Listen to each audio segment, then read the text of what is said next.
Hello hello. का हो तोहरा की कुछ बुझाता? बुझात तो बा भाई, लेकिन छुट्टी नहीं खे न मिलत। 1 साल हो गई कमाए बदे गईला, लेकिन कब्बो तोहरा समझ में ना आल कि तोहरा बिना हम कैसे जिए तनी। मालूम बा कि तोहरे बिना हमार हाल कैसन होता। अरे यहाँ राती में सूते भैया करेजा पकड़ के न सुतीला। इहे तो समय हो, यही समय में दूरी बना के रहबा ना तो बड़ी दिक्कत हो जाई। का करी, दूरी न बनाओ बाबू का ये 36 प्रकार के पोते वाली व्यवस्था कुल खराब हो जाए न। ओहो, हम का बताई, हमार बात सुनी, हमार हाल का होता। सुनावा छा। भैली जवानी फुट के भात हो पिया, भात हो पिया, सुधिया भूलैला।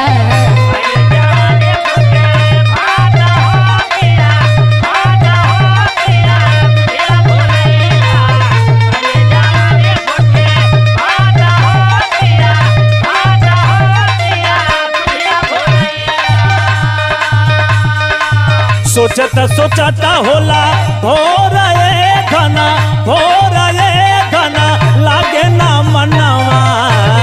अरे चला बहाना मत करो। अब तो है तो वो दूसरे बुझाता। हम जाना तनी तो खूब मजा में जियत बड़ा। अरे भाई ऐसे ही कहबू।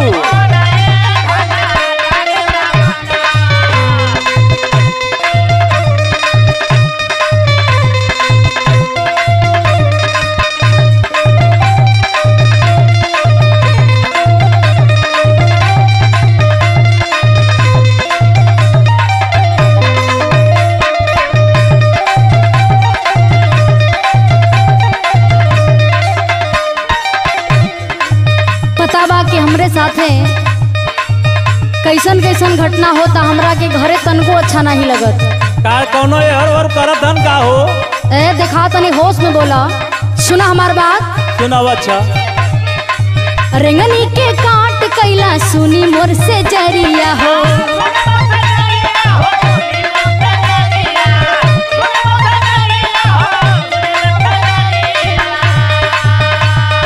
रही रही उठे मोरे दिल में लहरिया हो।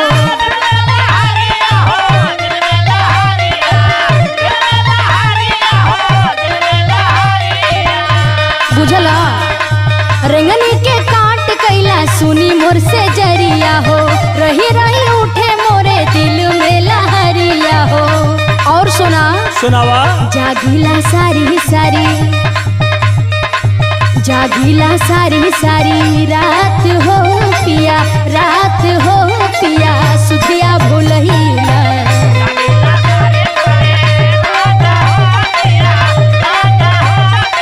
पगली वाला तो हमहू जागी था ना। अरे चला, तोहरा की कुछ ना बुझाता।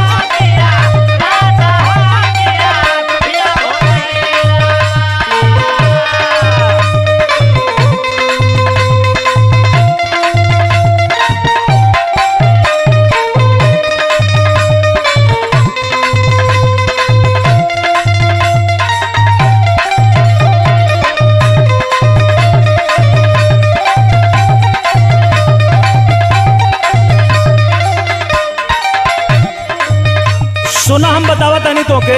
बोला। अरे भैया सोचत सोचत हम काफी दुबरा गए है न। अच्छा, आज वीडियो कॉलिंग के बात करी देखबू। अरे हम वीडियो कॉलिंग तो से 2-4 दिन से बतियावत तनी, लेकिन लगत बा कि दिन प दिन तोहार देह फूलल जाता। तोहरे बदे भगवान जाने न, करेजा पकड़ के रात भर सूती थे। अच्छा अच्छा। 24 कलाक याद आवे तोहर धनिया हो।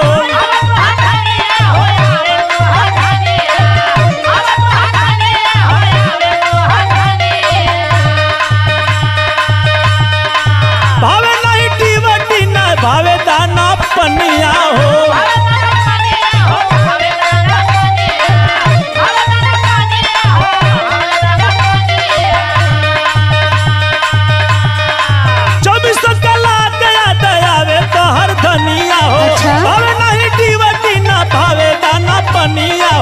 चंद्रिका महेंद्र मन का थोड़ा ए धना, थोड़ा ए धना लागे ना मनवा। तो जल्दी से आ जाना। सोचत है आवे बदे, लेकिन छुट्टियां नहीं के मिलत।